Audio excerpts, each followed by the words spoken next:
Hello guys, magandang gabi. Ayan, it's me again, Kamutika TV.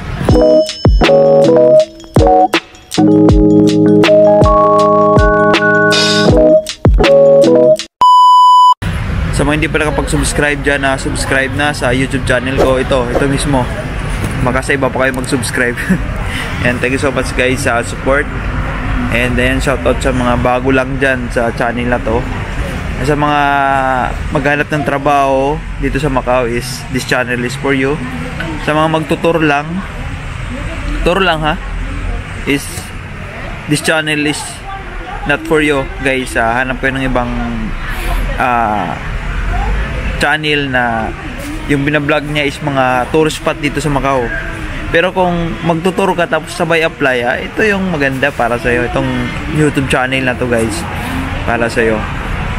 And shoutout sa mga mandirigma dito sa Macau na hindi sumusuko. Ayan, huwag kayong sumuko guys. Kaya nyo yan. Huwag kayong mawala ng pag-aasahan. Prayer talaga. Prayer is the key sa lahat ng mga gusto mong mangyari sa buhay. Matutupad yan guys. Kailangan na tayo tiwala. Huwag kayong tamarin. Hindi lang kayo tinawagan, hindi lang kayo in-entertain sa agency, suko na kayo. Ayoko na hindi naman hindi naman ako tinawagan. Isang linggo na ako nagde-drop box, pupunta sa mga agency, wala nangyari. Hindi naman totoo yung sinasabi ni Kamuti. Guys, totoo yan. Totoo yung mga pinagsasabi ko dito sa mga vlog ko. Kung susuko ka kagad, wala yan talaga, wala mangyayari. Mag-book ka na ng ticket pa Thailand, kung saan ka man gusto mag-exit. Kung yan yung mindset mo na hindi ka lang hindi ka lang tinawagan, hindi ka lang minisis sa mga agency na pinasahan mo, nagtatampo ka na sa mga email na nag-send ka doon, tapos hindi ka man lang minisage, hindi man lang nag-reply, talagang matampuhin ka. Hindi ka pwede dito sa Macau. Kailangan dito guys, tiyaga, sipag at dasal. Tsagain mo, kasi yung mga araw na hindi ka tinawagan is hindi para sa yun yung para sa mga kasama mo, sa mga nakasabay mo, silang tinawagan, diba? Mayroon para sa iyo, magantay ka lang. Hindi lang dapat antay lang baka magantay ka lang din. Hindi, siyempre gawa ka din, apply ka din araw-araw, sipag. Panoorin mo mga tips ko, paano yung mga paano pag-drop box, ganun. Hindi yung alis ka nga pero wala din, dalawang agency uwi ka na, wala yan. Tapos yung experience mo na nilagay is kunti lang, dalawa lang, isa, wala yan guys. Dito sa Macau maraming experience dapat ilagay mo sa CV mo. Puro yung experience mo is dun sa Pinas, wag dito sa Macau. Siyempre mga Pinas yung experience mo, cleaner o matindan. Dami na akong binigyan ng tips dyan.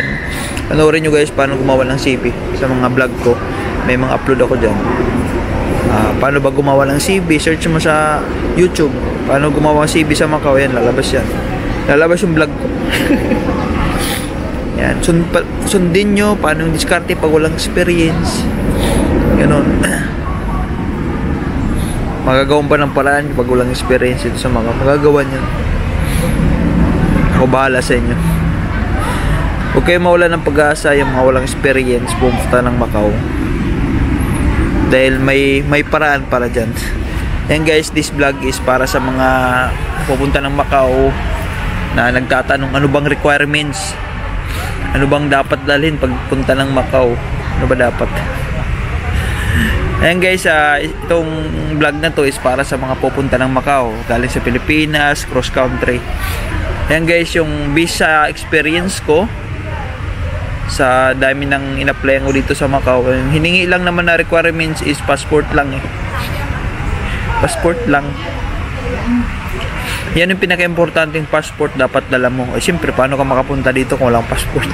Yun, passport lang guys. Huwag mo nang yung certificate of employment na yan is hindi yan hinahanap dito sa Macau. Sa Pilipinas lang yan guys. Huwag nyong itulad, huwag nyo igaya sa Pilipinas saka sa Macau. Walang hinahanap na certificate of employment, COA na ganun na galing sa company mo sa Pilipinas. Walang ganun. Yung hinahanapan lang dito ng mga certificate, mga training, mga course, yung mga caregiver. Yan, caregiver guys, yung mga gusto mag-caregiver dito sa Macau, yun. Yun yung dapat.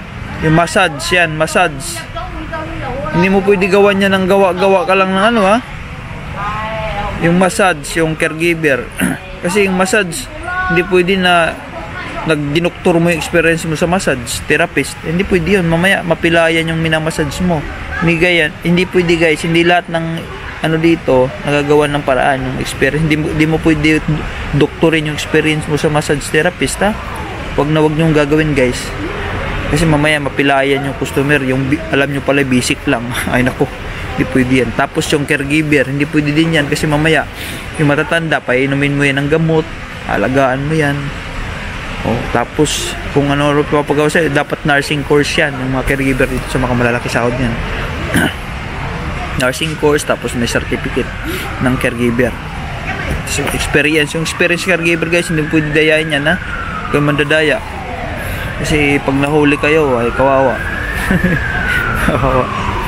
Ayan, mamaya makadisgrasya kayo ng ano nyo, employer nyo, di ba? Yung alagaan nyo, makulong pa kayo. Imbis na dayain nyo na lang yung cleaner, security, gardener, yan. Pwede dayain yan sa experience. Pwede dayain yan. Yung sa Pilipinas dapat yung mga ano yung experience. Diba? Ganun.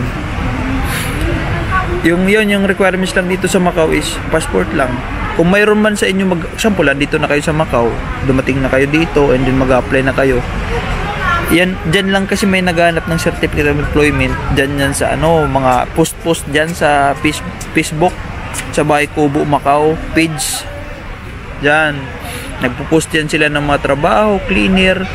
Tapos hahanapan yung nag-comment doon ng interested, nag-PM, sir ako, gusto kong cleaner. Ayan, hanapan nila yan ng certificate of employment kasi alam nila na wala. Siyempre, ikaw tatanga-tanga, wala kang alam. Yung gagawin mo, yung papagawa ka. Siyempre, wala kang dalang certificate of employment eh. Papagawa ka sa kanila. Mga scam yan. O gagawa ka na, magbigay ka sa akin ng ano, ng 50 MOP. Isin mo na lang sa GCash mo. GCash ko, magkano 50 MOP? Nasa 200 plus na ata yun eh. O.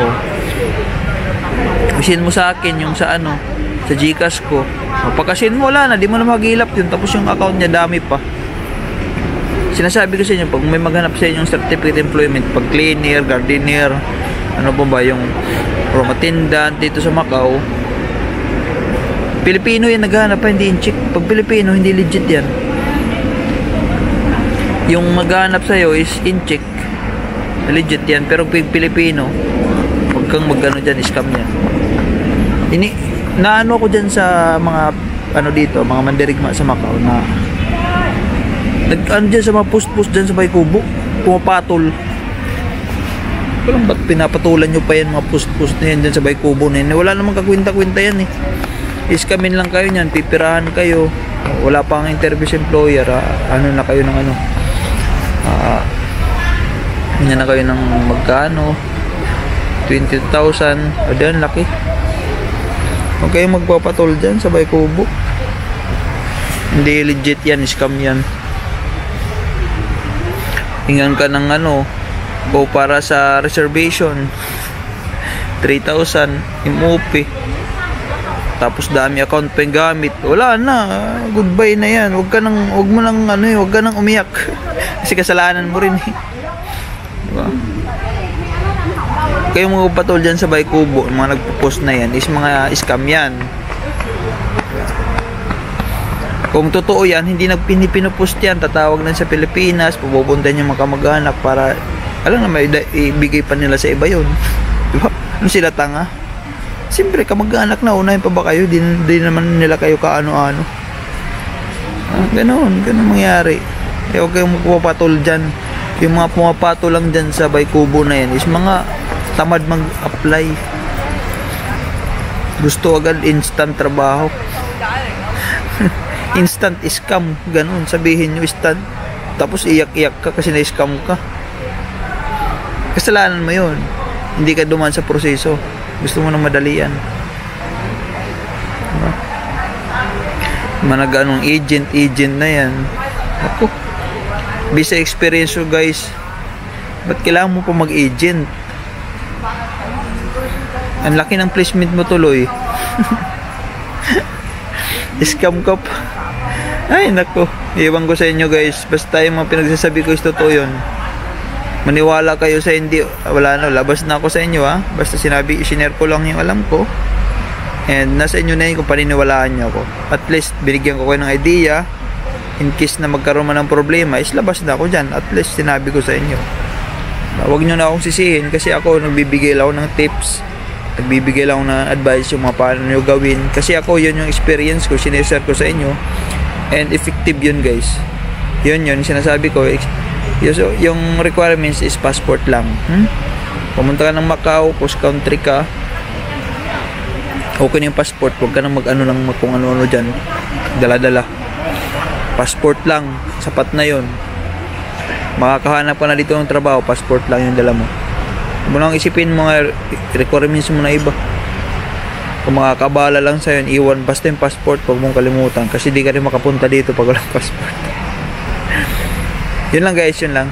Thank you so much and God bless sa lahat. Sana nakatulong and ayun, salamat sa support. I love you all guys, I love you.